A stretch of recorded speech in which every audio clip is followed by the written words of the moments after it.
अस्सलाम वालेकुम। वालेकुम अस्सलाम। 7.5 एक्सरसाइज।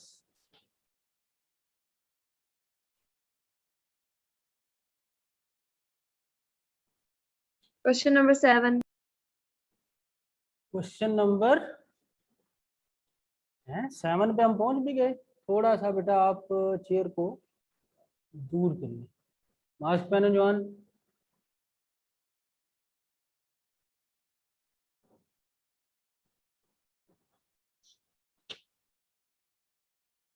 पहले क्वेश्चन हो गए थे मनाहिल।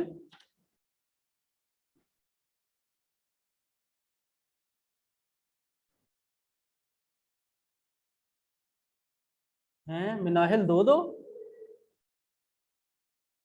मिनाहिल।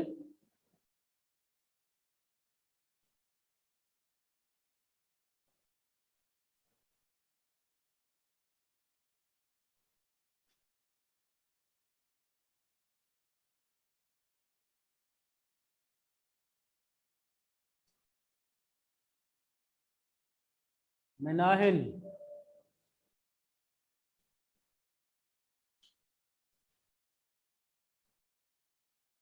हाँ भाई क्वेश्चन नंबर 7 ही करना है फिर। Yes sir. नहीं तो पहला क्वेश्चन हुआ था।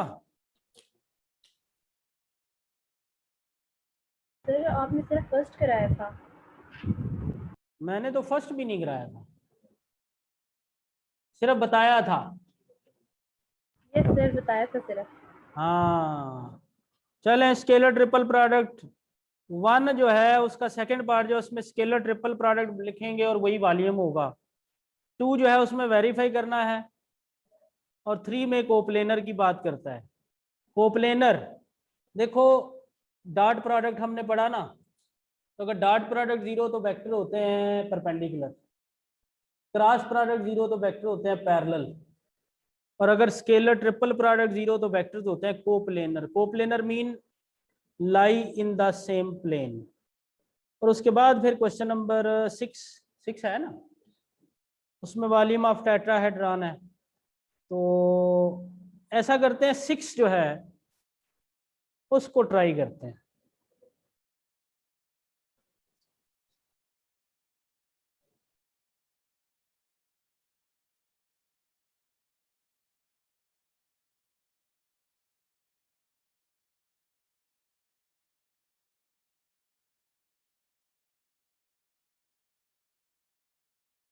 तो ऐसा करते हैं क्वेश्चन नंबर 6 करते हैं। इसमें वेक्टर भी निकाल लेंगे। जो कोई आज मुझे एक दो नए चेहरे नजर आ रहे हैं, नए नाम है चेहरे तो पता नहीं अब जाने पहचाने ही होंगे, तो वेक्टर निकल आएंगे 7.12 की तरह और फिर हम उसमें स्केलर ट्रिपल प्रोडक्ट निकाल लेते हैं। मार्कर को नहीं साथ वाले को नीचे चेक करो।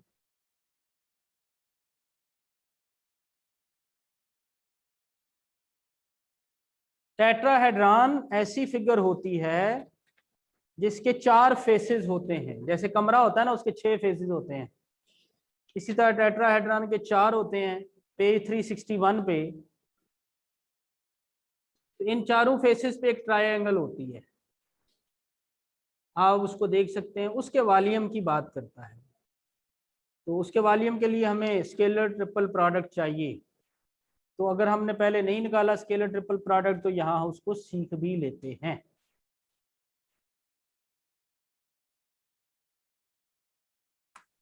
एक और लेते हो ये वाला।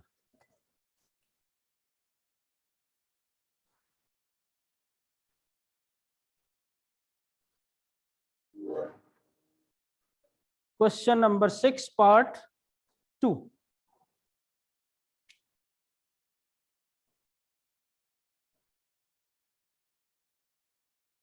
लेट ए कह लें पहले पॉइंट को 218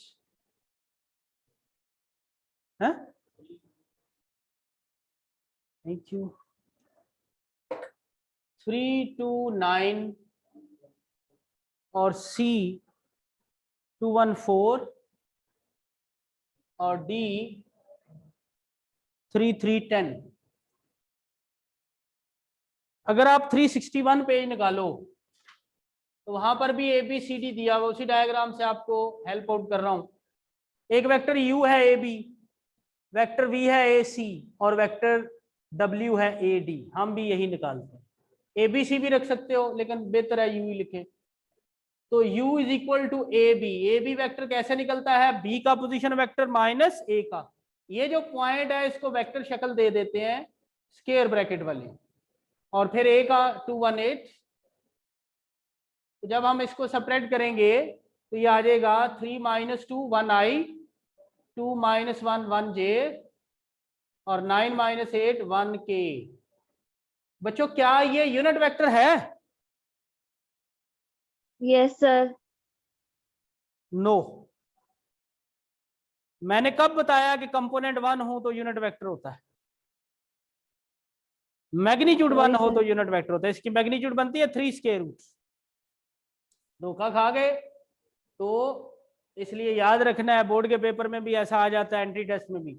VAC, A और C पहले लिखे 214 माइनस A 218। एक बार मैं फिर बता रहा हूं, सुन लें। ये पॉइंट्स हैं, ये पॉइंट्स के कोऑर्डिनेट हैं उसके अंदर लिखे हुए, ये वेक्टर्स हैं। पॉइंट को वेक्टर शक्ल देनी हो जब ऑरिजिन से पोजीशन वेक्टर ले रहे हैं। अगर किसी पॉइंट का ऑरिजिन से पोजीशन वेक्टर ले रहे हैं तब ऐसी सूरत होती है, अगर किसी और पॉइंट से लेंगे फिर ऐसा नहीं है। तो वैसे पोजीशन वेक्टर की डेफिनेशन ऑरिजिन से ही होती है। 2 - 2 0i, 1 - 1 0j, 4 - 8 -4k। तो क्या इसे नल वेक्टर कहें? No sir. ओके। ADW, तो D in vector form 3 3 10 and OA यानी position vector of A 218, 3 - 2 1i, 3 - 1 2j, 10 - 8 2k। तो ये हमारे पास वेक्टर आ गए। Volume of tetrahedron, spelling check 1/6 1/6 UVW। अगर UVW साइक्लिक हूं तो सबका आंसर सेम आता है क्वेश्चन नंबर 2 की तरह। तो ब्रैकेट फॉर्म में ट्रिपल प्रोडक्ट इस तरह लिखा होता है, जबकि उसके अलावा होता है U.V या U.V.W। जिस तरह भी निकालोगे सेम आंसर निकलेगा। तो डिटर्मिनेंट फार्मूला इसका कुछ यूं होता है, U के कंपोनेंट 1 1 1, V के कंपोनेंट 0 0 -4, C के कंपोनेंट 1 2 2। इसको एक्सपेंड करना है तो एक्सपेंडिंग बाय रो 1 कर लेंगे या मैं करूं? कर लेंगे सर। ओके। एक्सपेंड करके जो भी आंसर आएगा वो यहां लिख देंगे इस डिटर्मिनेंट का 2/3 cubic. Total. Sir 2/3 cubic unit. नहीं, 2/3 अगर आ रहा है तो ये आएगा। सर कैंसिलेशन करके आंसर है 2/3। मैं वही कह रहा हूं ना, डिटर्मिनेंट क्या आता है? 4 आता है। 4। ओके, तो ये आ गया जी 2/3। वॉल्यूम है तो साथ क्यूबिक यूनिट लिख देंगे। तो ये किस तरह से लिखा जाता है वो हमने शेयर किया। अब आते हैं जी क्वेश्चन नंबर 7 पे। Work done, practical application of dot product. Dot product of force and displacement is called work done. तो क्वेश्चन नंबर 7, क्वेश्चन नंबर 8 9 10 है, नहीं वो मैं वैसे बोल रहा हूँ, 10 तक वर्क डन है, डॉट प्रोडक्ट की एप्लीकेशन है, और उसके बाद क्रॉस प्रोडक्ट की एप्लीकेशन है। तो आपका 7 9 10 है, कौन सा करूं? सर 10 कर दे। 10 कर दें।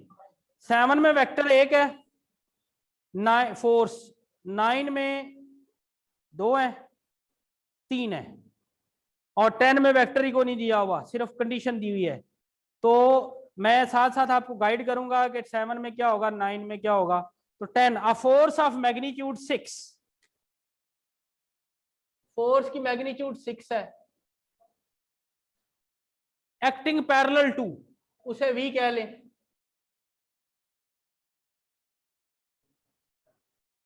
To i minus 2J plus K,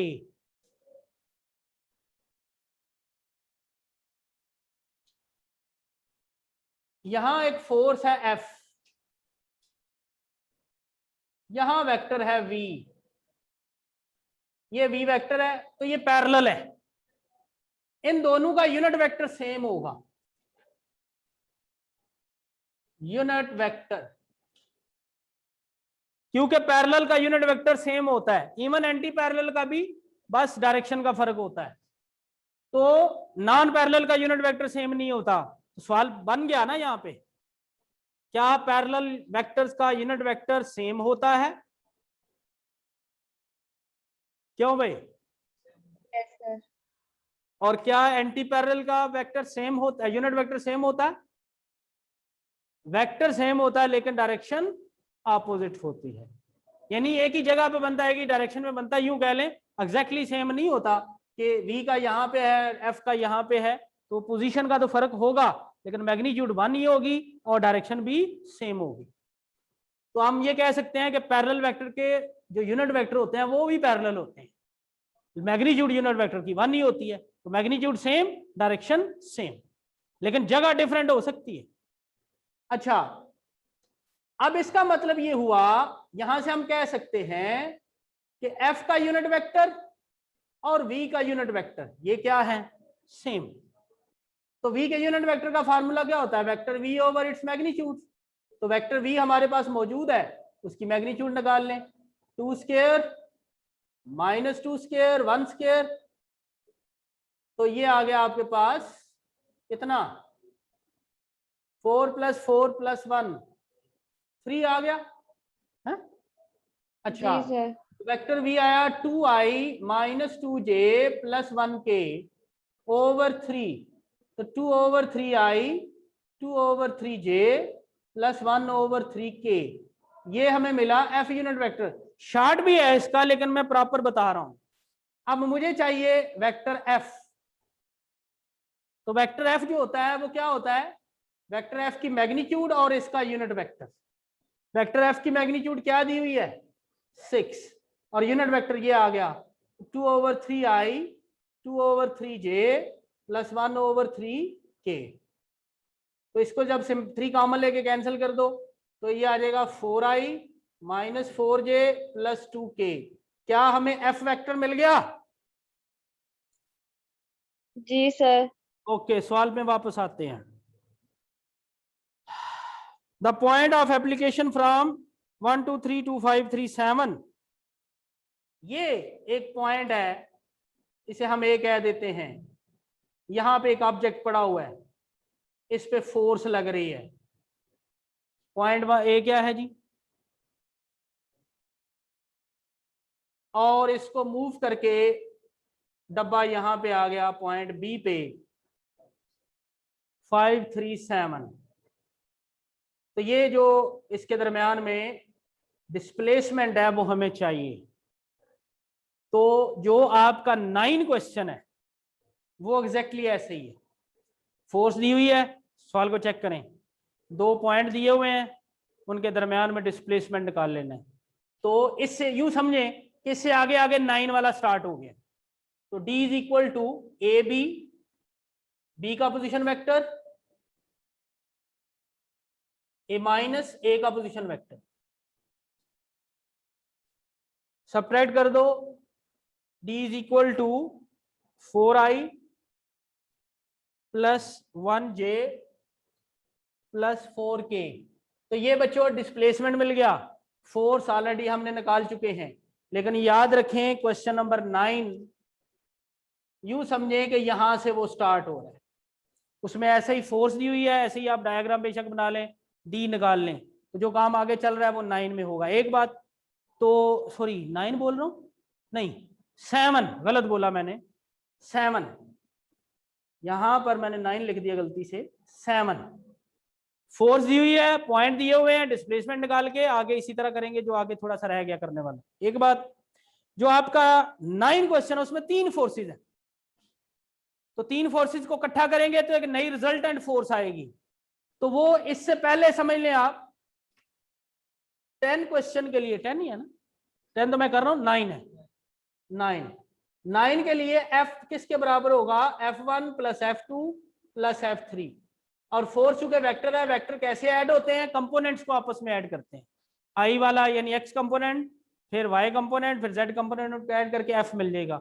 उधर भी 2 पॉइंट दिए हुए हैं, वहां पर भी आगे इसी तरह सिलसिला चलेगा। तो ये जो ब्लू और रेड वाला ये हिंट है फॉर 7 एंड 9।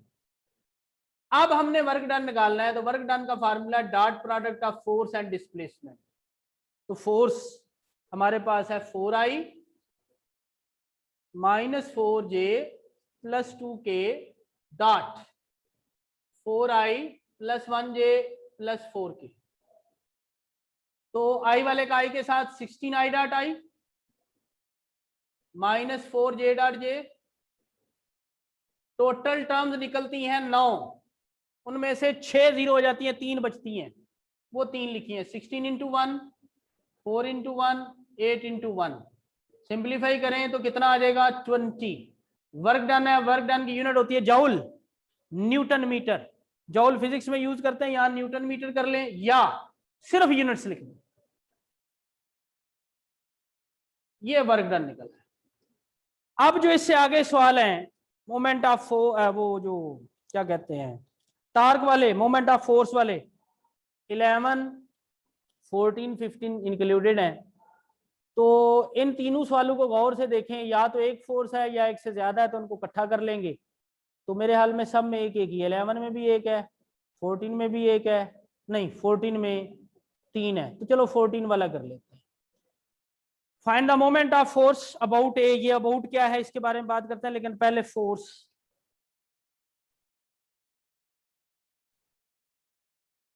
लेट F1 पहला बोलो,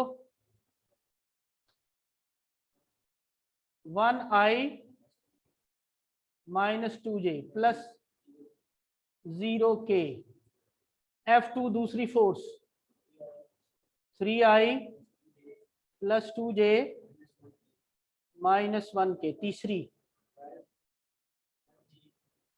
0i plus 5j plus 2k।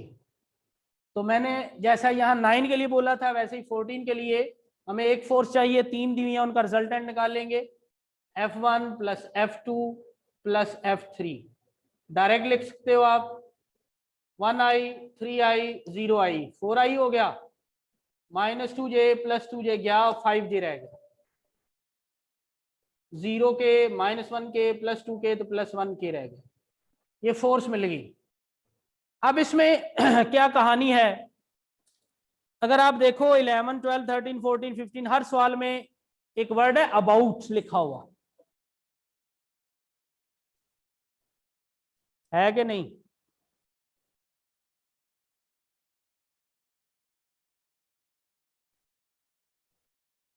ऑनलाइनर्स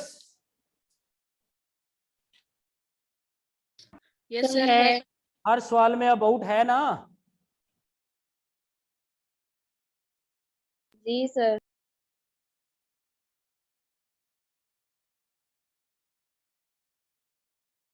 तो हमें उसके अबाउट, ये बेसिकली रोटेशन है, जैसे दरवाजा ओपन होता है, दरवाजे में एक पॉइंट पे हम फोर्स लगाते हैं, उसे कहते हैं पॉइंट ऑफ एक्शन। जो वेक्टर बनता है उसे लाइन ऑफ एक्शन कहते हैं। और वेक्टर अपने पिवट्स के अराउंड मूव करता है, वो पिवट्स जो होते हैं उसके अबाउट वो रोटेट करता है। तो ये अबाउट वहां पिवट्स के साथ आता है पॉइंट। तो याद रखना है आपने, जिसके अबाउट वो कहेगा उस पॉइंट को हमने पहले लिखना है। मसलन 14 में अबाउट ए कह रहा है, तो दूसरा पॉइंट क्या है? पी। पी। तो A P will be moment arm. देखो यहां पर यू समझे, ये जो फोर्सेस हैं, ये एक्सिस ऑफ रोटेशन है, यहां ए है, यहां फोर्सेस लग रही है, तो ये पॉइंट पी पे है फोर्सेस, ये मोमेंट आर्म है, perpendicular distance between line of action and axis of rotation. तो हमें आर चाहिए, R is equal to A P, जिसके अबाउट होगा वो पॉइंट पहले लिख देंगे, बस ये याद रखना है। तो इसको, इसका वेक्टर निकालने के लिए पी पॉइंट को वेक्टर फॉर्म दें। पी बोले जी क्या है,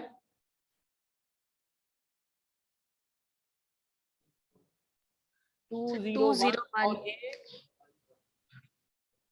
1 1 1। तो पी का पोजीशन वेक्टर 2 0 1 और ए का पोजीशन वेक्टर 1 1 1। तो ये आ गया 2 -1 1 आई, 0 -1 -1 जे और 1 -1 0 के। This is R. तो मोमेंट ऑफ फोर्स का दूसरा नाम क्या होता है, टॉर्क, आर क्रॉस एफ। याद रखना है इसमें आर पहले लिखना है, उसमें कोई मसला नहीं है, डी पहले लिखो एफ पहले लिखो, नो इश्यू। डॉट प्रोडक्ट है ना, नंबर मिलना नंबर से फर्क नहीं पड़ता। क्रॉस प्रोडक्ट में वेक्टर मिलना, और वेक्टर जो होता है उसको, जब एक वेक्टर ए है और दूसरा उसका नेगेटिव है तो इनमें फर्क होता है। तो आर पहले लिखेंगे आई जे के, आर के कंपोनेंट 1 -1 0 और फिर एफ के कंपोनेंट 4 5 1। इसको एक्सपेंड करें, एक्सपेंडिंग बाय रो 1, तो आपको एक वेक्टर मिलेगा। बताओगे क्या, आंसर ही बता दो। चलो जुबानी लिखूं फिर मैं, -1 आई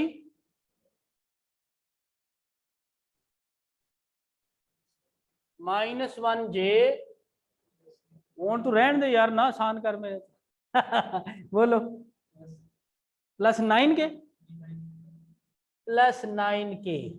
तो एक्सपेंड करके आपको ये टार्क मिल जाएगा, मोमेंट ऑफ फोर्स मिल जाएगा। सवाल में वो थोड़ी चेंज कर सकता है, यहां से इसकी मैग्नीट्यूड पूछ सकता है। आपकी बुक में एग्जाम्पल है 8 पेज 365 पे, तो magnitude of moment of force, तो ऐसा सवाल भी पूछा जा सकता है। ठीक है बच्चों, एक्सक्यूज मी सर। जी सर सर ये क्वेश्चन नंबर 6 में ये जो वॉल्यूम ऑफ टेट्राहेड्रॉन है सर, ये मुझे इस फॉर्मूले की समझ नहीं आई। वॉल्यूम ऑफ सर ये आपने टेट्राहेड्रॉन में कंकरेंट, क्या चीज समझ नहीं आई, सर ये आपने कंकरेंट लाइंस का फॉर्मूला क्यों यूज किया यहाँ पे? सॉरी जरा जोर से बोलिए। सर ये कंकरेंट लाइंस का आपने फॉर्मूला क्यों यूज किया यहाँ पे? सर ये समझ नहीं आया। फार्मूला क्या लिखा है,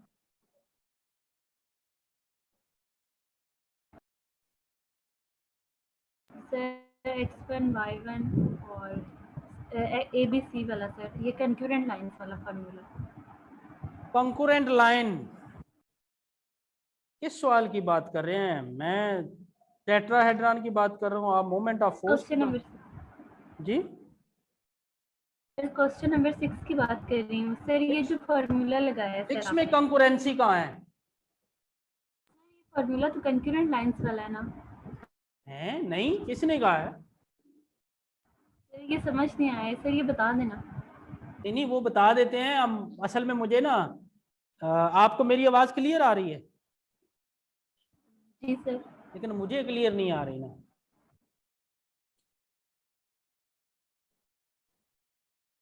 भूख तो नहीं लगी हुई है मैं ऊंचा बोल लेती हूँ। अच्छा ऊंचा बोल रहे थे, अच्छा चलें थोड़ा और कोशिश करें। यार ये फैन ऑफ करना। आपने 6 क्वेश्चन की बात की, इसमें वॉल्यूम ऑफ टेट्राहेड्रॉन है। वॉल्यूम ऑफ टेट्राहेड्रॉन का फार्मूला लिखा हुआ है 1/6 UVW ट्रिपल प्रोडक्ट, ऐसा ही है। जी सर ये उसमें नीचे लिखा हुआ है U.V×W या U×V.W। तो ट्रिपल प्रोडक्ट को इस तरह से हम लिख सकते हैं, एक ब्रैकेट फॉर्म है उसकी, एक उसकी स्टैंडर्ड फॉर्म U.V×W है। अब उसमें जो जब ट्रिपल प्रोडक्ट निकालते हैं तो डिटर्मिनेंट फार्मूला उसका एक्सपेंड किया बनाया जाता है, क्रिएट किया जाता है, जिसमें पहली रो में पहले वेक्टर के कंपोनेंट, दूसरी रो में दूसरे वेक्टर के कंपोनेंट और तीसरी रो में तीसरे वेक्टर के कंपोनेंट लिखे जाते हैं। यहाँ पर तो हमने यही किया है। अब आप अपनी कन्फ्यूजन अगर मजीद शेयर करते हैं, फर्ज कर ले 360 पेज निकालें, वहाँ एक नोट लिखा हुआ है, उसका जो सेकंड पार्ट है उसमें ब्रैकेट फॉर्म में यू वी डब्ल्यू लिखा हुआ है और उसको standard form U cross V dot W, U dot V cross W की शक्ल भी दी हुई है। अब मुझे आप अपना प्रॉब्लम बता दीजिए। इनको हम लोग मल्टीप्लाई नहीं करेंगे, ये इसका डिटर्मिनेंट फार्मूला यही है जो आपने लिखा है। जी ये बताएं कि क्या निकाल रहे हैं, ये स्केलर ट्रिपल प्रोडक्ट है। जी सर। स्केलर ट्रिपल प्रोडक्ट में हमें नंबर मिलता है, वेक्टर मिलता है? नंबर मिलता है, सॉरी, नंबर मिलता है, नंबर। नंबर मिलता है। तो जब हम इस डिटर्मिनेंट को एक्सपेंड कर चुके तो ये देखिए नंबर ही मिला हुआ है। जी सर। सर ठीक है, समझ आ गई। मुझे समझ नहीं आई बच्चे। सर समझ आ गई है। वो ठीक है, लेकिन मुझे समझ नहीं आ रही कंफ्यूजन क्या थी।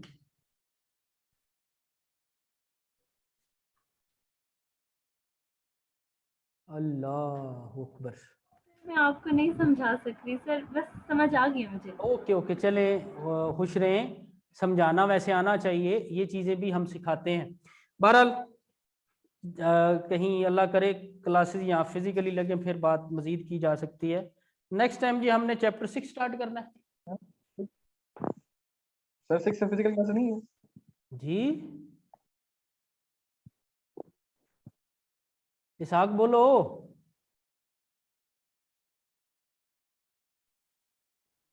सर 6 जुलाई जून से नहीं है क्लासेस फिजिकल। हाँ मैं ये कब कह रहा हूँ कि कल से हैं, मैंने कहा कि मजीद कन्फ्यूजन फिजिकल क्लासेस अगर हुई तो उनमें बात कर लेंगे। Okay sir. फिजिकली बंदा सामने कुछ मजीद भी लिख के दे देता है और फिर जब बंदे को एक्सप्लेन करने के एक्सप्रेशन होते हैं, एक एग्जांपल होती है, वो उन चीज़ों से फिर समझ बेहतर आ जाती है। Sir yes sir. जी मिनाहिल। सर ये लास्ट क्वेश्चन ये जो अभी आपने कराया इसमें एक्सपेंडिंग बाय रो 1 किस तरह करना है? ये तो है ही 2 रोज। लड़की 3 है, पहली रो में आई जे के नहीं नजर आ रहा। Sorry sir. डिटर्मिनेंट जो होता है वो हमेशा याद रखें स्केयर मैट्रिक्स का होता है, रेक्टेंगुलर मैट्रिक्स का नहीं होता। 2 रोज 3 कॉलम का कभी डिटर्मिनेंट नहीं निकलना। 3x3, 2x2, 4x4, 5x5। Okay जी डियर स्टूडेंट्स, इंशाल्लाह नेक्स्ट टाइम चैप्टर 6 के साथ मिलते हैं। अल्लाह हाफिज। अल्लाह हाफिज।